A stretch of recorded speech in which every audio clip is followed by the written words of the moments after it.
Hiya folks, we're back in the log cabin again now. We've got this Reliant Regal engine which we pulled out of storage and we tried to start a couple of weeks ago, maybe even a bit longer, but we had no joy. We didn't seem to have a spark there. A lot of people in the comment section had an opinion on the reasons why it wouldn't start. Someone said that they didn't think it was wired up correctly, which I'll show you that it actually is. Someone said that I'd left it in gear because they see the prop shaft turning, which it wasn't. So let's have a closer look, just have a little look, and I'll just prove to you that everything is as it should be. Right, one of the first things is when I actually did start turning the engine over, someone said the prop shaft was turning. Well, if you actually look, it is turning, but that is a bit of drag on it. Don't forget, this thing's been standing for so long, there's probably a bit of drag on the output shaft there, but the thing is in neutral. I haven't touched that at all, and that is the reason why that was probably turning. Now, I took the wiring from this book here, which is a very good book. It's a Reliant Regal by Elvis Payne, How to Restore a Reliant Regal. And he does have a section here on starting the engine out of the chassis, which again is pretty straightforward stuff. And basically what he says here, which is exactly what I've done, first connect a wire from the low tension spade on the distributor and connect it to the other end of the negative terminal on the coil. Well, what that is, that's your low tension cable on the side of the distributor there, as you can see, and that goes straight up onto the negative side of the coil there. So that was with the confusion. Someone said I should have had the positive wire going to there. All I'm doing is following the wiring diagram. So that was that. Then it also states the positive wire from the coil comes down, and that will go onto your positive on your battery down there, which it was. The coil's got to be bolted down to chassis, which it is. And also the negative coming from the chassis, as you can see, that's bolted directly onto the cylinder head there. That comes down onto the negative side of the battery. So that technically speaking, when that is clamped onto there, and then I flash the starter motor onto there, the engine will turn over, hopefully, and start, and I should have a spark there because that completes the circuit there. So there was possibly an issue with the points being furred up and also maybe the condenser. I haven't looked into that yet. As I say, I've literally just come back out here. You may remember we changed the carb over. We cleaned that other carb out, put this temporary one on because they both leaked out of there. And since then, I've got a kit for refurbing the carb, as you can see there. So I've got a complete kit for carb refurbishment there, including the diaphragms that were leaking there. So I'm going to quickly buzz this together. You haven't got to see that. Get this carb rebuilt again. This was the actual one that I actually cleaned in the ultrasonic cleaner, so I definitely know this one was fine. Whereas this one I bought and I had in stock, but that one obviously was leaking out of there as well. So that's where we got up to last time. Obviously, this is an old battery. Someone else left a comment, oh, why does everybody try to start a car with an old battery? Well, that's been on charge for 2 days, basically. So it's an old battery. It's all I've got available. You've got to make do with what you've got.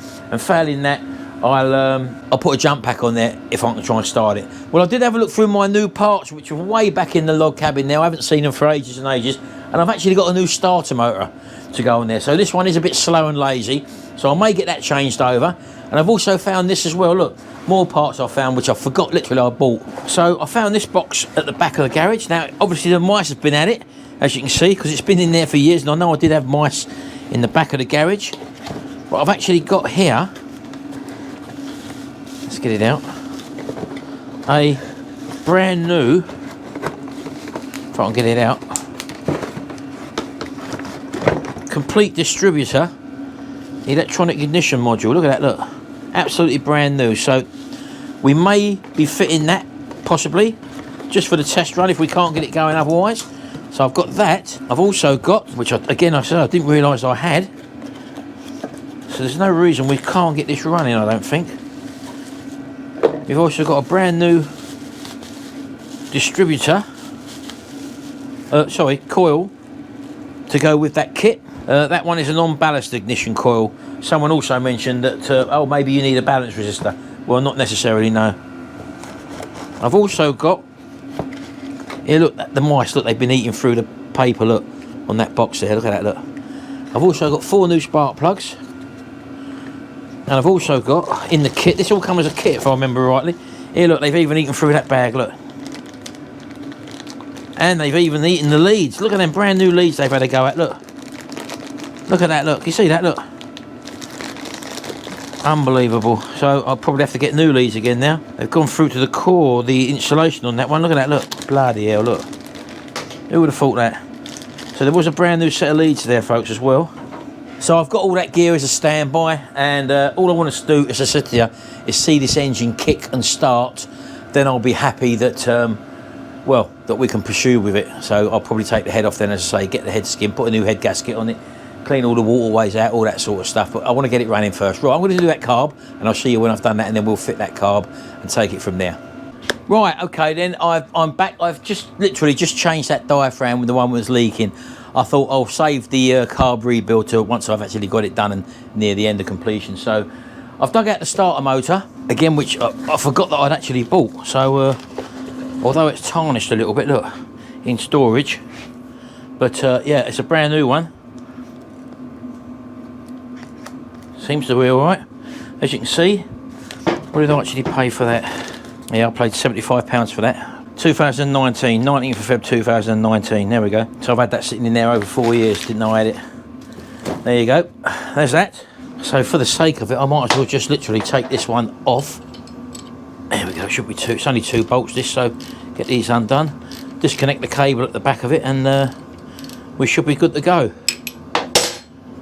Someone also said that the firing order was wrong, what I'd connected it up. I'd actually connected that right, because the later ones were 1, 3, 4, 2, starting from 1 in the top, sort of 1 o'clock. And when I started, this rotated in the clockwise direction. Someone said that was the wrong way round, which isn't on this. The earlier models went clockwise, the later ones went anti-clockwise. So lots of conflicting information out there. Right, hopefully it should just drop out now. It's not fixed in anywhere else. Let me get a little soft hammer. Just give this a little tap.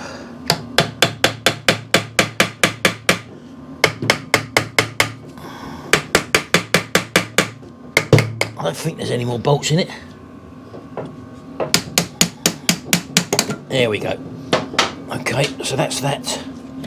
Now, can I get it out with the oil filter on? That's the next thing, look. Let's get that out of the way for the moment. Put that up there. Let's see if I can turn that by hand. I can't find my oil wrench.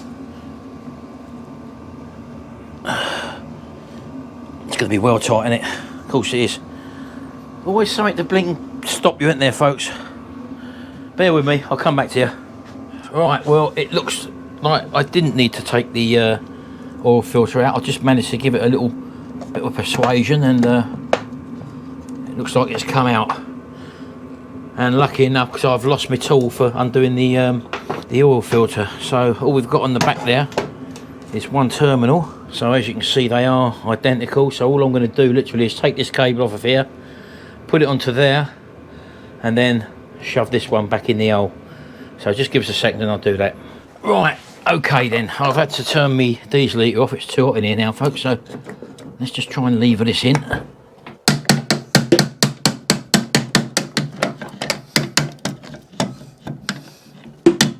Ah, there we go. There we go, I thought we were going to go in for a minute, folks. Right, so that needs to go in there like that. Does that go in a certain way?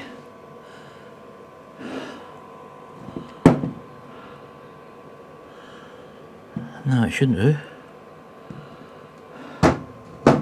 Maybe if I get the bolts in, it'll pull itself in. That's my theory anyway. We'll give that a go. That may just pull in because it had to be tapped out, didn't it? So I'm hoping it's just a tight. And it's around where that sort of collar is. See if it pulls in.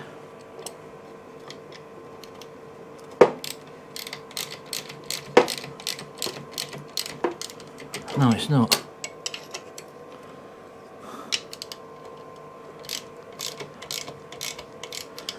No, it's not pulling in, is it? Why isn't it pulling in? There's always something, isn't there? Feels like the hole's big enough there. There's no no engaging lip there or nothing, no lug sticking out showing that it's only got to go on one way. I'm going to have to take it out again, aren't I? At least undo it anyway. Oh God.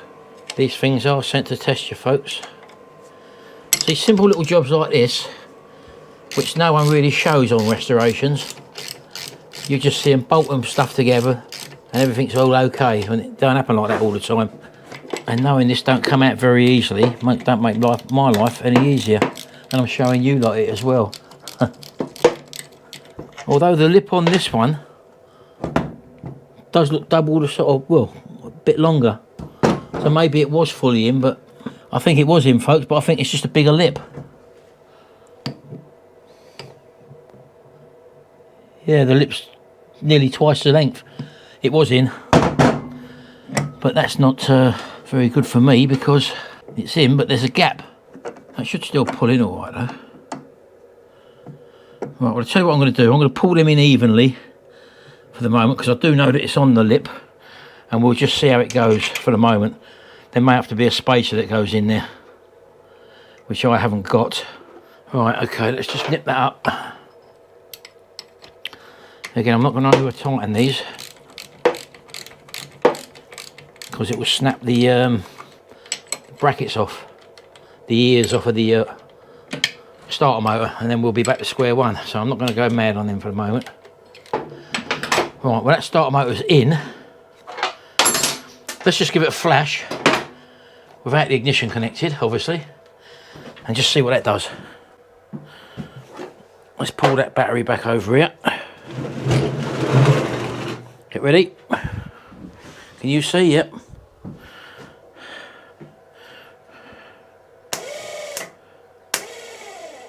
Oh, don't say that battery's flat.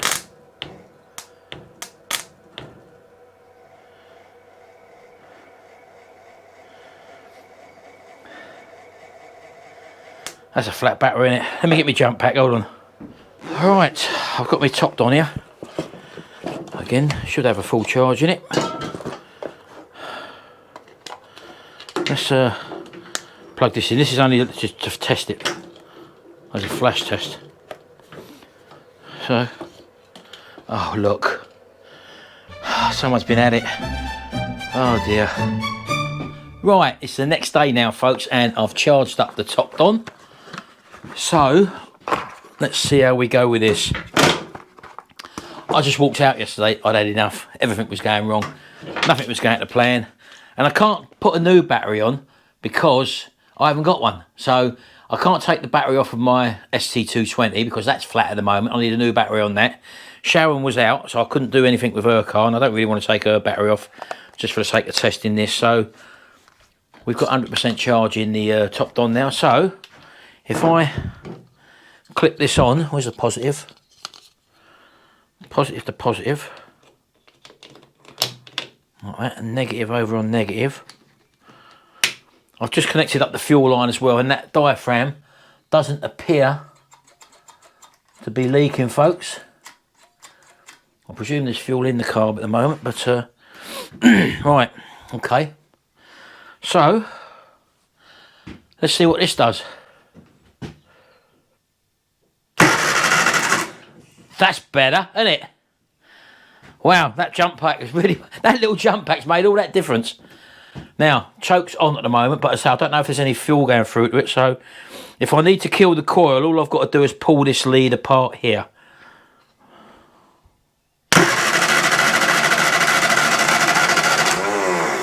I think that had a fire. I think that went to fire. I've got the choke on. Let's give the throttle a bit of a blip. Wow. Like we're getting fuel down.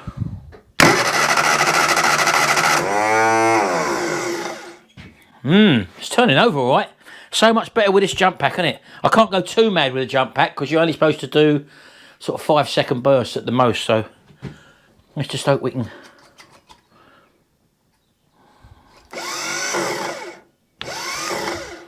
There's a booster button on the side there I've got to push in, hold on. Yeah, it's just on overload a little bit. So definitely a new battery's needed, isn't it? So if I do that and press that little in, hear that little click, that gives it extra boost. You can't see that, I don't think, can you? Yes, you can. Can you? No, just out of shot. Anyway, I'll tell you what, let's put a bit of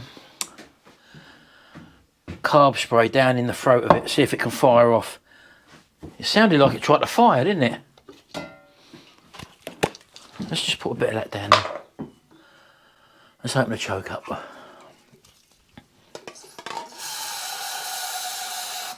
Right, let's see what that does.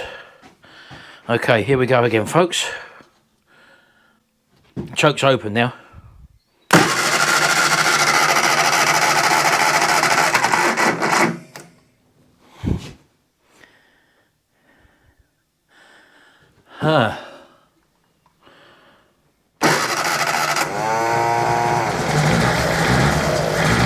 Yes!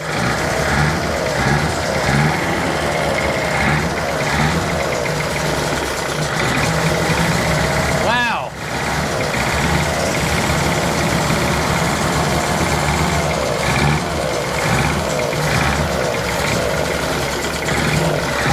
I've got to open the door, folks, there's smoke in it.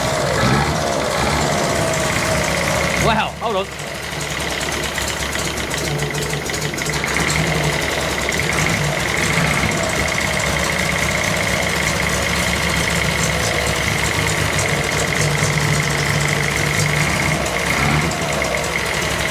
Right there.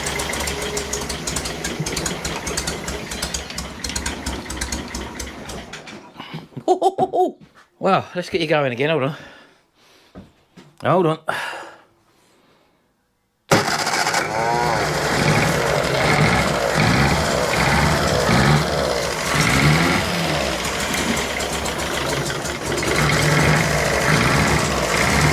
I don't want to run it for too long because I've got no water system connected up.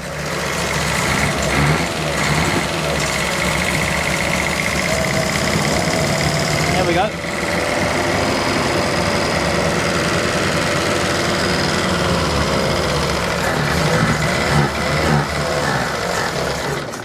Oh, I think it's just running out of juice.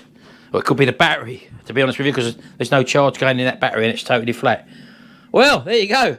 It is a bit smoky, and that topped on pack there, absolutely excellent. Superb, how about that? What a piece of kit that is. You saw how quickly it turned that engine over. And definitely worth getting one of them. So I'm well pleased with that. That means that this engine does run. There's no problems at all. The reason why it didn't start in the last video was probably because there wasn't enough juice in the battery.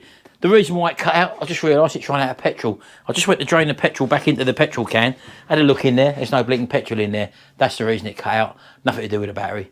So everything, the wiring is exactly the same in the last, as it was in the last video, folks. So that wasn't the problem. Battery. Now I did know that the battery was crap, but obviously you've got to deal with what you got. I did have it on charge before that. God, it's nice smoky in here. Well, I'm so happy now that it runs. It could do with a reborn, no doubt, I would imagine, or new rings in it and a hone out. Definitely wants the cylinder head taken off and the new head gasket done.